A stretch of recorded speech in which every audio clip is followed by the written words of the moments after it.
Yo, what's going on? We got Billboard Breakdown Hot 100, June 14th, 2025. Just keep watching. Easy Lover. I forgot how that song goes. I can't lie to you. Nice to meet you. Is that how it goes?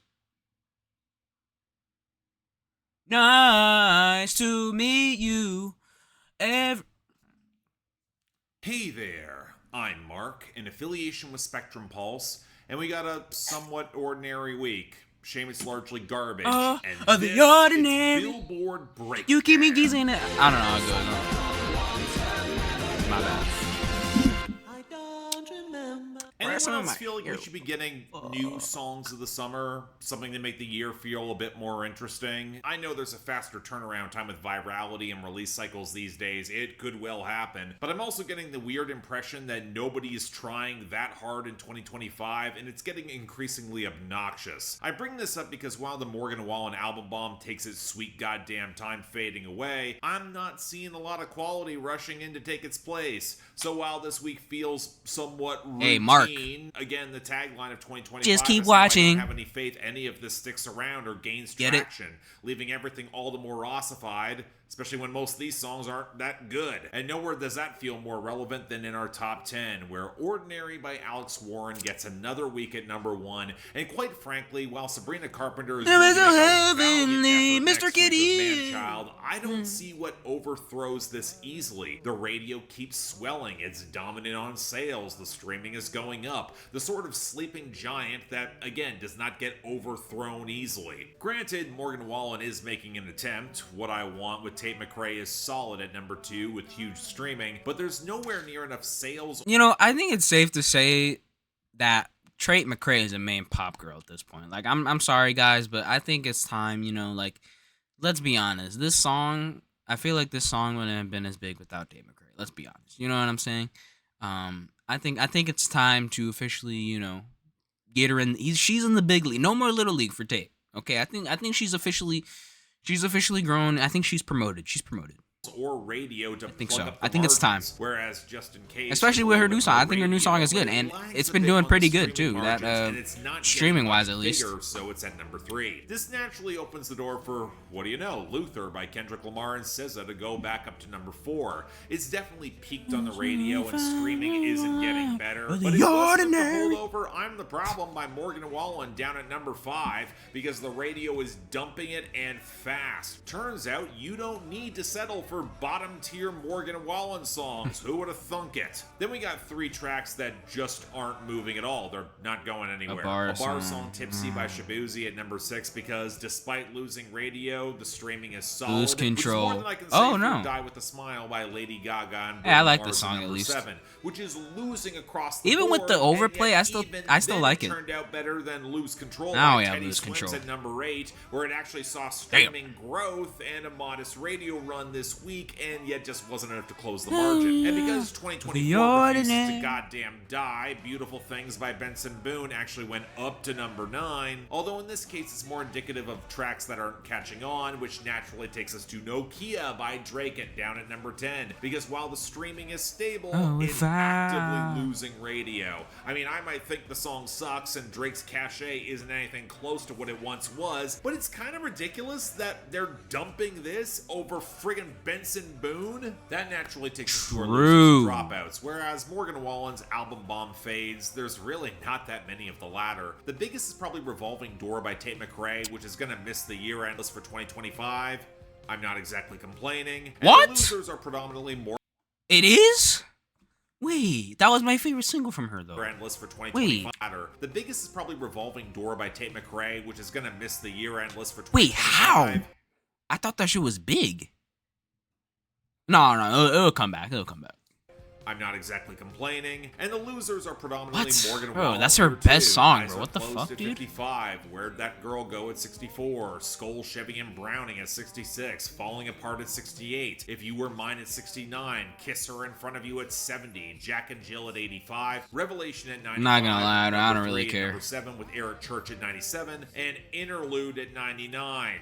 I'm still annoyed that y'all have allowed a literal interlude track 3 weeks on the Hot 100. That if is the pretty music funny. industry had any concept of shame, this would be a categorical embarrassment. But remember what I said about new songs not getting traction? Yeah, the majority of our debuts last week saw some drop-off. Bloodline by Alex Warren and Jelly Roll hit 45, Cliché by Machine Gun Kelly hit 78, and Latina Forever by Karol G fell to 92. Oh, she's Even so if bad. you don't Oh my like God. these songs, the fact that nobody can muster any momentum to get higher, that's a Mustard? problem. Oh, and finally there's Whiskey Drink by Jason Aldean falling back to 89. Nobody cares. Good, let's move on. And on that note, when we take a look at our returns and gains, jeez, there's barely anything even here. In the former group, I do like that Thought It Was Love by Ty Myers at 88, but I don't have any faith it's going to be a sustained chart presence. And as for our gains, well, Backseat Driver by Kane Brown made use of some Morgan Wallen songs falling back to jump up to 73, but the only song I see with tangible traction is Whim Whammy by Pluto and YK Nice at 51. I guess you could chalk this up to the Sexy Red remix that anyone could have predicted from a mile away. But again, I have no idea if it's going to get any higher. No guarantees, especially in 2025. But hey, we do have some new arrivals to kind of fill in the gaps. Yay! A number of them. So let's start off with a couple that have actually been globally active for a while, but can only sneak onto the American charts just now. Number 100, Nice to Meet You by Miles Smith. I don't even know if I could tell you if this is better than his last song, because like they're both just so forgettable and like middle of the road. Like it's just they're both so The thing with Stargazing is that while it's stuck around, it's been remarkably easy to ignore, especially if you don't listen to the radio. That's much. really what I just said, honestly. Given that there seems to be a concerted effort by the industry to revive the whole stomp clap folktronica of the early mid 2010s, for better or for worse. That's not exactly great for Smith in terms of building a unique identity for himself, when I could point back to better acts from a decade ago. But this second single's making waves globally. I was curious, and sadly it feels like the exact opposite direction of where I wanted them to take this sound, where the jingling acoustics are even softer with slight touches of strings and banjo, but none of it feels as organic as it really should, because Smith's vocal lead is so compressed and the multi-tracking just does not blend that well with the rest of the production. And when you consider the song is about getting approached by a woman to dance when you're out late at the bar, you would think the groove would be a little bit more pronounced or stomping, instead of something that feels so soft-focused and timid. It feels like as much was being pulled from Ed Sheeran, of all people, around the side, particularly his milquetoast angle from that era as Avicii, and that's a real misstep. So while I think it's also largely harmless, it's not interesting. Next, number 98, yeah, pretty much. Better Me For You, Brown Eyes by Max McNown. And now the other song that I've seen lurking across the Canadian charts for about a month now. And given that he's a country folk singer from Oregon, I'm a little bit surprised he hasn't crossed over before now, or at least didn't cross over stateside. If you do recognize the name, it's because he had a minor hit worldwide in 2023 with A Lot More Free, which after he's put out 2 albums with mostly limited fanfare, this song being the single released last year from the album Night Diving that came out in January of this year. Ergo, we got a guy who's trying to soften enough of Zach Bryan's edges to play in that lane, while picking up some of the pieces of boyfriend country with the warmer acoustics and the mandolin. It certainly sounds better balanced and produced than your average Zach Bryan song, even if I think his falsetto is not that impressive, and some of the punch-ins around the electric guitar solo, they don't exactly fare better. I like the lyrical sentiment though, a guy who's lived pretty rough, but this girl's so damn pretty and special with her brown eyes that he's gonna try and pull his life together to be worthy of her, even if that might actually be a fool's errand. I like how he acknowledges how difficult it'll be for him to change that much. That's kind of self-aware, honestly. With the if you don't take me at my worst, you don't deserve my best. Hook also being decently good with plentiful texture, I get why this might have some legs. Helps the song's pretty solid too. Happy it crossed over? I'd say it's worth checking out. Number 94, Fame Is a Gun by Addison Rae. Thought it was good.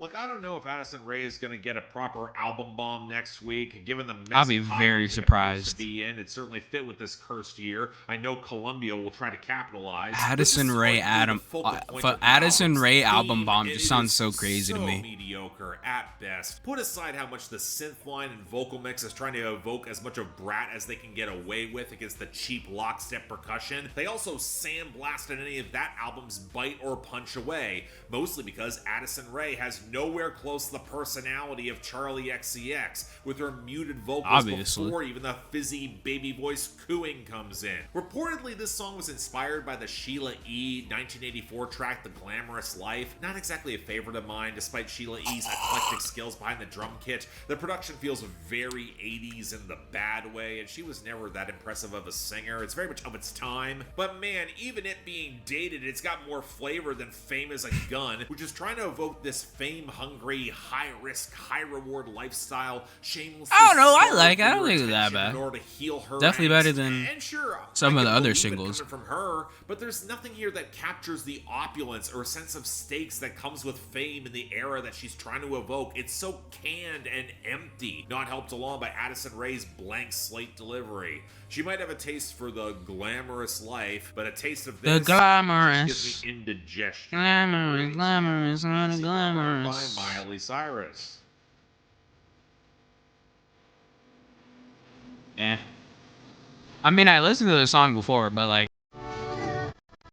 Okay, no, it's not a cover of the 1984 Phil Collins Philip Bailey collab single that doesn't seem to be remembered as much despite peaking at number 2. Not a personal favorite of mine from Phil Collins solo, Genesis, or Earth, Wind & Fire, but it also goes pretty hard despite also sounding impressively dated to the mid-80s. And honestly, catch me on the right day, I'd say this song is just as good, if not a little bit better. The bass line's got a ton of swagger, Brittany Howard takes lead on the electric guitar, and Miley certainly commits to this exasperated love song with the "just can't give you up" lines that kind of remind me a lot of the 1980s. It's evoking that throwback. But I'm also left thinking that it should be a lot better than it is, and I think it comes down to the production. I understand what the big dramatic swells of strings are supposed to do on the elongated hook, but they sound weirdly brittle and tinny, a little loud and lacking in body to fully fit alongside the groove. Can't get enough. The drums sounding underpowered just at best can't get and enough. But at worst.